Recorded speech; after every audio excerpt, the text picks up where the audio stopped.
Olá, boa tarde. Você acompanha agora notícias do Brasil e do mundo desta quarta-feira. E a Anvisa pediu mais explicações ao Instituto Butantan sobre o uso da vacina Coronavac em crianças. Uma nova reunião marcada para amanhã vai discutir os dados e eventuais compromissos no caso de aprovação da autorização. A Agência Nacional de Vigilância Sanitária solicitou ao Instituto Butantan novos esclarecimentos para avaliar o pedido de uso da Coronavac em crianças para combater a Covid.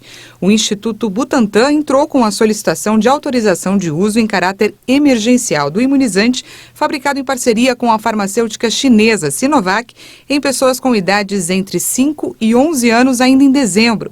A Anvisa vem mantendo reuniões para analisar esse requerimento. O Butantan tem enviado respostas aos questionamentos feitos diante das informações apresentadas. Entre os pontos a serem esclarecidos estão dados sobre um estudo conduzido em crianças no Chile. Uma nova reunião deve debater os compromissos no caso de aprovação da autorização. Até o momento, apenas o imunizante da Pfizer tem o uso autorizado para crianças pela Anvisa. O ministro da Saúde, Marcelo Queiroga, admitiu que a variante Ômicron já é predominante no Brasil, mas ainda é preciso avaliar o impacto da nova cepa no país. Marcelo Queiroga afirmou que nos últimos dias a maioria dos casos de Covid no Brasil já é provocada pela variante Ômicron do coronavírus. Apesar disso, o ministro garantiu que a cobertura da vacinação da população brasileira faz com que o grande número de casos não provoque um aumento de internações e mortes. Mas ele diz que ainda é cedo para ter certezas sobre a variante. Segundo ele, o vírus é imprevisível e os especialistas observam com cuidado esse aumento de casos. Queiroga falou que ainda é necessário esperar mais um pouco para verificar o impacto que essa variante vai trazer sobre o nosso sistema hospitalar e até mesmo em óbitos, para que se possa ter um prognóstico mais definitivo da doença. O ministro defende que a cobertura vacinal completa é a única forma de se proteger e vencer a pandemia. Para tentar mapear a variante Ômicron e seus efeitos, o Ministério da Saúde prometeu distribuir 28 milhões de testes rápidos até o fim do mês. Mas, diante de um aumento do número de casos, estados e municípios já planejam medidas de restrição. E o governo de São Paulo recomendou agora há pouco que eventos esportivos, shows e festas em todo o estado sejam realizados com no máximo 70% do público. A medida ocorre em função do avanço da variante Ômicron, que causa aumento expressivo das internações. E olha só, cresce a procura por máscaras em Campo Grande após aumento de casos de gripe e de Covid. Nesta farmácia, que fica na Vila Margarida, em Campo Grande, a procura pelas máscaras cirúrgicas aumentou no último mês e o proprietário está com dificuldade para repor o estoque. Está na parte do compra de fornecedores locais, já está em falta, a gente está tentando pegar de fornecedores de outros estados. Apesar de não ter uma grande variedade de produtos, as máscaras não estão em falta. O preço é o mesmo de antes desse aumento súbito de casos. Só o que ainda está em falta é a consciência de alguns. Enquanto uns estão preocupados em estocar máscara, outros estão dispensando o uso do equipamento de proteção. Muita gente pensa que porque está vacinado não precisa mais utilizar o equipamento de proteção, o que é um grande engano. Esse é um problema que os atendentes da farmácia enfrentam diariamente.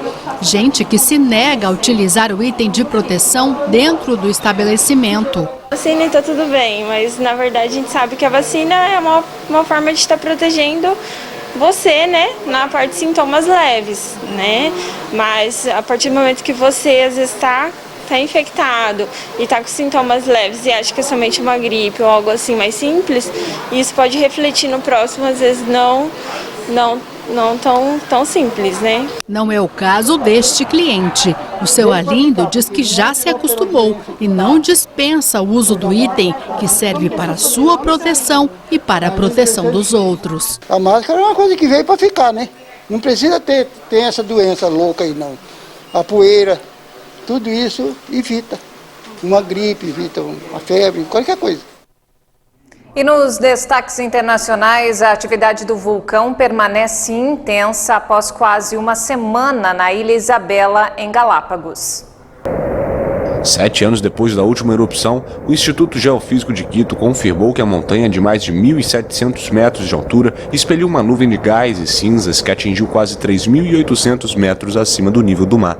Galápagos possui flora e fauna únicas no planeta e faz parte da Reserva Mundial da Biosfera.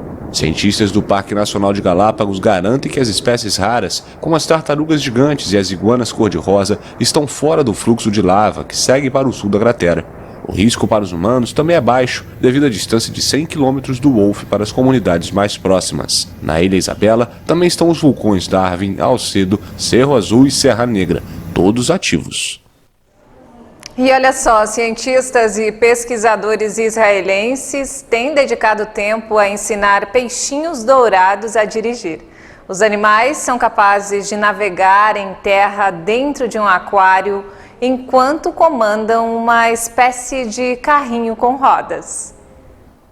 Pesquisadores da Universidade Ben Gurion de Negev descobriram que as habilidades inatas de navegação do peixe permitem que ele conduza um veículo robótico em direção a um alvo terrestre se receber uma recompensa alimentar. Para realizar o experimento em comum, a equipe colocou um aquário sobre um conjunto de rodas motorizadas.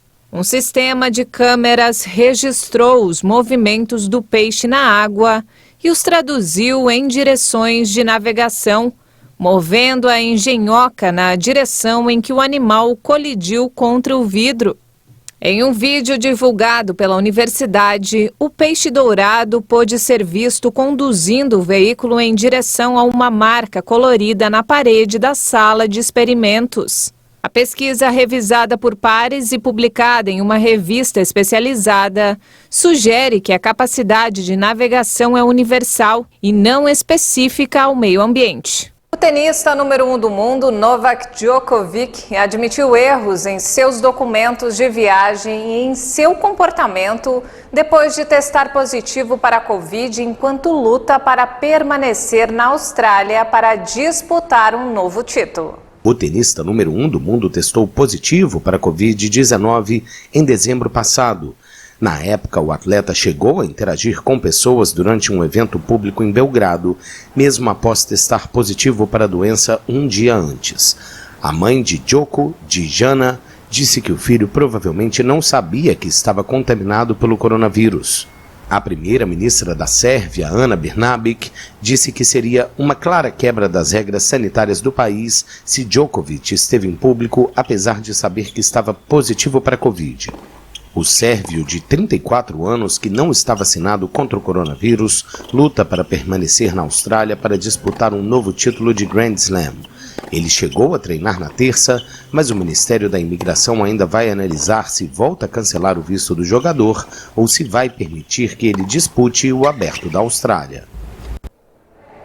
E essa edição fica por aqui. Mais informações ao longo da nossa programação. Obrigada pela companhia.